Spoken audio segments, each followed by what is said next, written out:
हमारे बीच में सम्मानीय दीपक जोशी जी हैं और हमारे लिए बड़ा हर्ष का विषय है कि इन्होंने रीवा के लिए समय निकाला और आज ये रीवा में हम सबके बीच में उपस्थित है।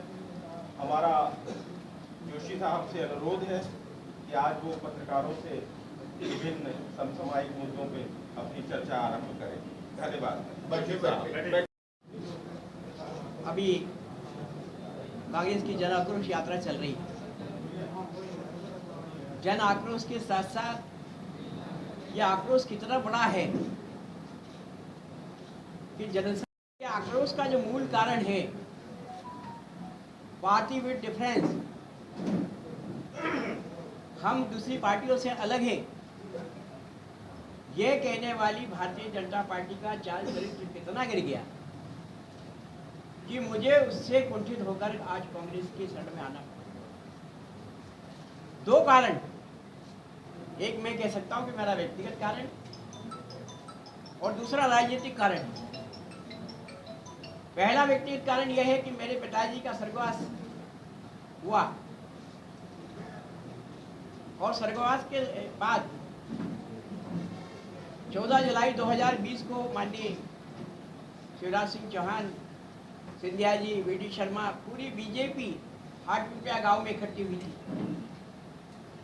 और माननीय जोशी जी के स्मारक बनाने का उन्होंने घोषणा की थी कि यहाँ स्मारक बने।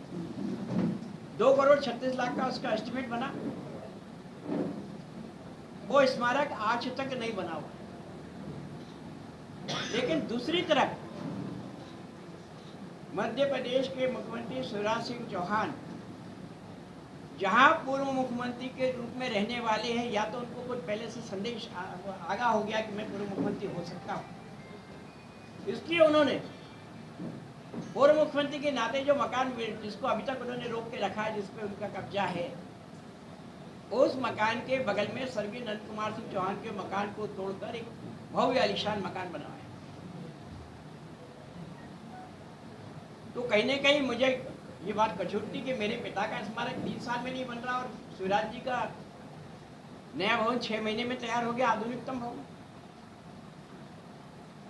दूसरा, मैं जिस परिवार से आता हूं उस परिवार को सुचिता की राजनीति का प्रतीक माना गया और मेरे पिताजी को तो शायद दुनिया में एक बिरला उपाधि मिली कि राजनीति के संत। प्रदेश में क्या हो रहा, मुझे मैं भी पार्टी का सदस्य था, पार्टी का कार्यकर्ता था, इसलिए प्रदेश की बातों को मैं नहीं कर सकता, लेकिन अपने क्षेत्र की बातें तो मैं करूंगा। बागली विधानसभा जहां से जोशी जी 1 बार नहीं 8 बार जीते और शायद ये इस मध्य प्रदेश की असेंबली का रिकॉर्ड भी होगा कि विपक्ष में रहकर कोई व्यक्ति लगातार 8 बार जीता हो। उस क्षेत्र में 17.5 करोड़ का नगर पालिकाओं में घोटाला होता, बाकी घोटाले तो हुए ऑन पेपर। वहाँ की जनता से हमारे पारिवारिक संबंध है, वो लगातार हमारे पास आते थे, हमारे घोटाला हो गया, ऐसा घोटाला हो गया, वैसा घोटाला हो गया। उस घोटाले के लेकर मैं 1.5 साल से बीजेपी के सारे नेताओं के चक्कर लगा रहा। जब घोटाला की लोगों के दिल सबर करने लगे तो काटाफोड़ गांव में लोगों ने मुझे घेर लिया कि आप हमारे साथ थाने तक चलिए, हम इनके खिलाफ एफआईआर करना चाहते हैं। हम एफआईआर करने गए तो एफआईआर में एप्लीकेशन जिन 2 लोगों के नाम से लिखी गई थी, दोनों के खिलाफ केस बन गया, वो जेल चले गए, जिनको जेल जाना था वो बाहर है। बागली क्षेत्र में भ्रष्टाचारियों का रसूख इतना बढ़ गया था।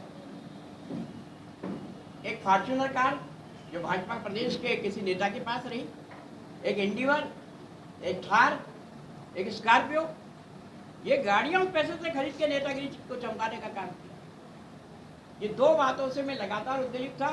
28 अप्रैल को मैं प्रदेश के भाजपा के नेताओं को इससे अवगत करा चुका था कि ये पराकाष्ठा हो गई है, इसलिए मैं आपका साथ छोड़ सकता हूँ।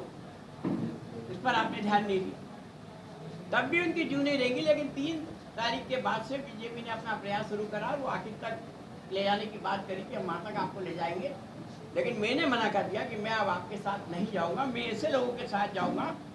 उसमें 2 बातें मैं 2 नेताओं के बारे में बताना चाहता हूँ। माननीय कमलनाथ जी जब पिताजी का देहांत हुआ मुख्यमंत्री से, मुख्यमंत्री होने के नाते पार्थिव शरीर पे पुष्पांजलि करने आए, तब उन्होंने मुझसे पूछा कि माननीय जोशी जी का अंतिम संस्कार कहाँ होगा। तो मैंने कहा शमशान में। बोले शमशान में जहाँ सबका होता वहाँ। मैंने कहा नहीं तो कहाँ करेंगे। बोले जोशी जी तो मध्य प्रदेश के लिए एक बड़ी वो धरोहर है, उनके नाम का कुछ न कुछ स्मारक बनना चाहिए, लोगों को याद आना चाहिए। तो मैंने कहा हमारे पास ऐसी कोई जगह नहीं। कहा थोड़ी देर इसको रोक सकते हैं क्या आप? तो मैं तब तक कोई जगह की बात करता हूँ।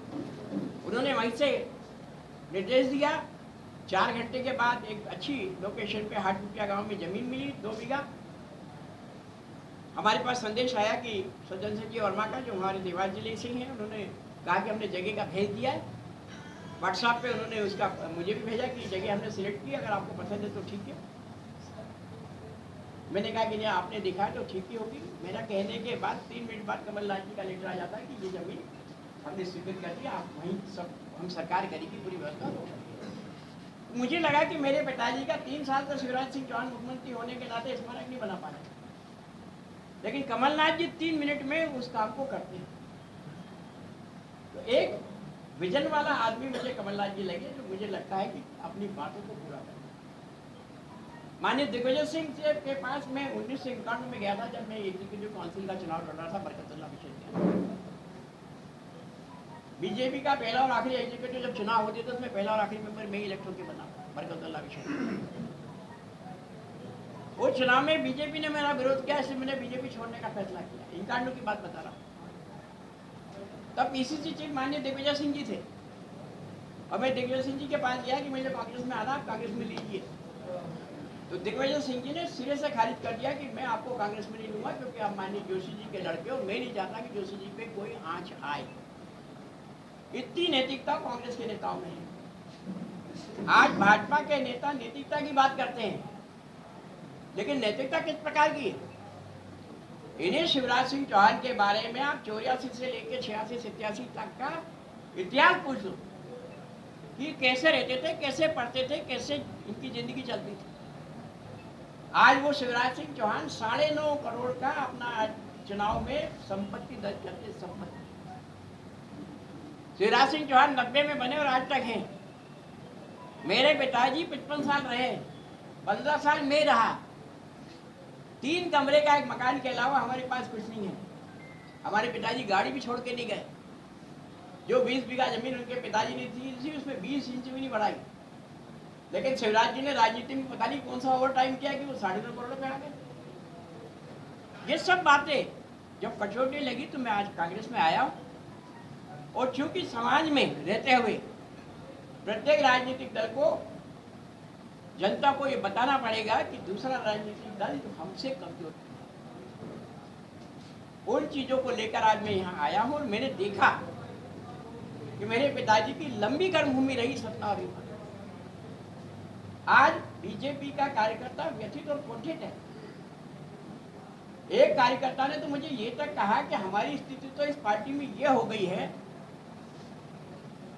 कि किसी बच्ची का ब्याह होता है और वो विदा के लिए जाती है, तो आपको याद होगा कि रोती है थोड़ा सा। सब घर में रोना होता है कि नहीं होता? बच्ची जब बेटी विदा होती है तो एक बच्चा हंस बोला कि ये रोती क्यों है, नहीं जाना तो नहीं जाओ।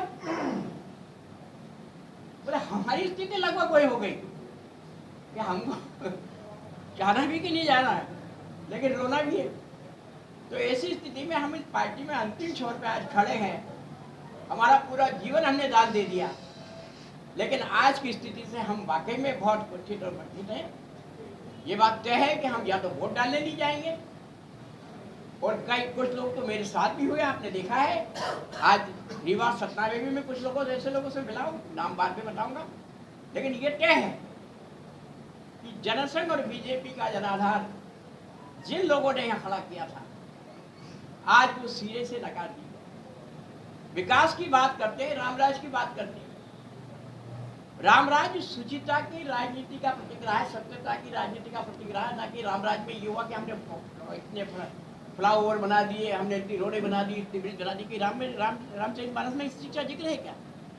सत्यता और शुचिता का वो किया था राम जी ने, उसका है। मैं आज रीवा में ही बैठा, आप सब लोग फिर उसके साथ ही हो। कुछ लोग कहते रीवा को तो चमका दिया, रीवा तो ऐसा लगने लगा। रीवा में शिक्षा कहाँ है? जो इंजीनियरिंग कॉलेज कांग्रेस के टाइम का था वो आज भी है, जो मेडिकल कॉलेज कांग्रेस के टाइम का था वो आज भी है। क्या नई चीज खुली यहाँ पर? क्या शिक्षा शास्त्र की व्यवस्था हुई? क्या रोजगार की व्यवस्था हुई? जो सीमेंट फैक्ट्रियां 90 के पहले आई थी वही है, इसके अलावा कौन सा रोजगार खुला? मैं जब तकनीकी शिक्षा मंत्री था यहाँ पे सिंगरौली जब हम आए थे तो थर्मल के लिए इंजीनियरिंग के और ITI के बच्चे किए थे, हमने कोशिश की थी, आज तक नहीं खुला। थर्मल का इतना बड़ा सेक्टर है सिंगरौली। मैं कह रहा हूँ आज गैर जिम्मेदाराना सरकार बैठी है और जनता का आक्रोश निश्चित रूप से प्रकट हो रहा है हमारी जन आक्रोश रैली में, और जहाँ हम जाते हैं वहाँ। तो जनता के इस आक्रोश की बदौलत मैं कहता हूँ कि मध्य प्रदेश में भारी परिवर्तन होगा। हम माननीय कमलनाथ जी के नेतृत्व में एक अच्छी और विजन वाली सरकार बनाएंगे, क्योंकि लोग उनका कभी कभी शिवराज जी बड़ा मजाक उड़ाते हैं, झूठ बोला झूठ बोला झूठ बोला। अरे कमलनाथ जी जब बैठे थे 3 महीने का बजट तो शिवराज जी का था। अप्रैल से लेकर अगला बजट जो हुआ उसमें लोकसभा चुनाव भी हुआ 2 महीने का। इतना होने के बाद भी कमलनाथ जी ने बजट में 27.5 लाख लोगों के 50,000 रुपए तक के कर्जे माफ किए। ये रिकॉर्ड कांग्रेस ने नहीं, बीजेपी ने विधानसभा के जवाब में दिया। मेरे बहनें जो अच्छे परिवार के हैं, लेकिन दोनों बहन हमारी बहन और बहनों ही रहते हैं, उनका खुद का बिल वो कहने लगे कि हमारा बिल 70 रुपये 80 रुपये का आ गया। जो काम हो सकता था वो काम करने का प्रयत्न किया। 15 साल बनाम 18 साल की बात करने वाले, 15 महीने बनाम 18 साल की बात करने वाले आज सिर्फ अपने धन बल का उपयोग करते हैं और दूसरी तरफ बाहुबल का उपयोग करते हैं। प्रशासनिक रूप से ऐसी अराजकता फैली है कि कार्यकर्ता अगर भाजपा का अधिकारी प्रशासनिक रूप से भाजपा के कार्यकर्ता के नाम पे इशारे पे काम नहीं करेगा तो दूसरे दिन उसको रुख्सत दे दी जाए। कोई भी काम समय सीमा पे नहीं हो रहा। किसान परेशान है, नौजवान परेशान है, हमारे कर्मचारी वर्ग परेशान है। हर तरफ कहीं न कहीं अराजकता का माहौल है। इस अराजकता के माहौल से प्रदेश को निकालना और एक अच्छा मध्य प्रदेश बनाना हमारी पार्टी का संकल्प है। उस संकल्प को लेकर हम जनता के बीच उस आक्रोश यात्रा के माध्यम से जा रहे हैं। मैं भी कई बहुत सी जगह गया और आज हम सब लोग मिलकर कांग्रेस के नेतृत्व में सरकार बनाने की संकल्पित है। उसके लिए हम सब लोग काम कर रहे हैं। मेरा विचारधारा तो नहीं कहूँगा, क्योंकि आज की तारीख में वो विचारधारा तो नहीं है, वो विशुद्ध रूप से एक व्यावसायिक विचारधारा है। मैं साफ कह रहा हूँ, बीजेपी की विचारधारा व्यावसायिक विचारधारा है। क्योंकि बीजेपी अगर अटल जी की बीजेपी होती तो 1 वोट के लिए लोकसभा में उनकी सरकार थी, या ये चमत्कारी नेता को उस समय चमत्कार दिखाना था जिन्होंने आज 28 वोटों का सौदा करके सरकार बनाई, कर्नाटक में सरकार तोड़ी, लगातार सरकार तोड़ने की बात कर रहे हैं। तो ये बात हो रही। मेरा ये विश्वास है हम सब कांग्रेस के कार्यकर्ता मिलकर, जैसे गांधी नेहरू परिवार ने देश को खड़ा किया है, उनके आदर्शों को लेकर, और महात्मा गांधी का जो नारा रहा है जिसमें उन्होंने अहिंसा को अपना उद्देश्य बनाते हुए इस देश को नेहरू जी को सौंपा था, और नेहरू जी ने देश के निर्माण करके जो आगे माननीय मनमोहन सिंह जी तक पहुंचा है, जिसमें देश एक आर्थिक रूप से समृद्धशाली देश के रूप में खड़ा हुआ, उन प्रधानमंत्रियों के नेतृत्व में हमने इस देश को आगे बढ़ाया है। हम निरंतर मध्य प्रदेश और देश की सेवा करेंगे।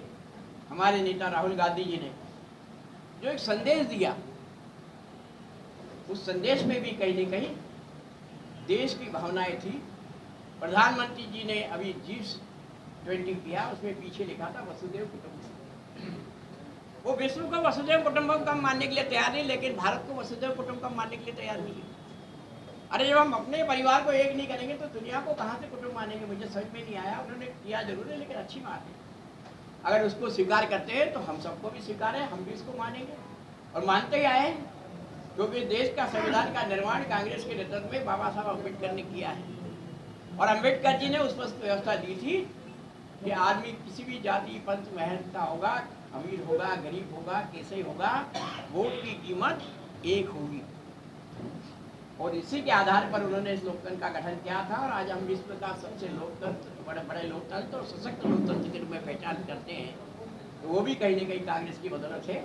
आज उस कांग्रेस के साथ हम निरंतर देश को आगे बढ़ाएंगे, इस आशा विश्वास के साथ मैं हमारे सब कार्यकर्ताओं से मिला हूँ और निश्चित रूप से हमारा प्रयत्न सफल। जो दिग्विजय सिंह आपको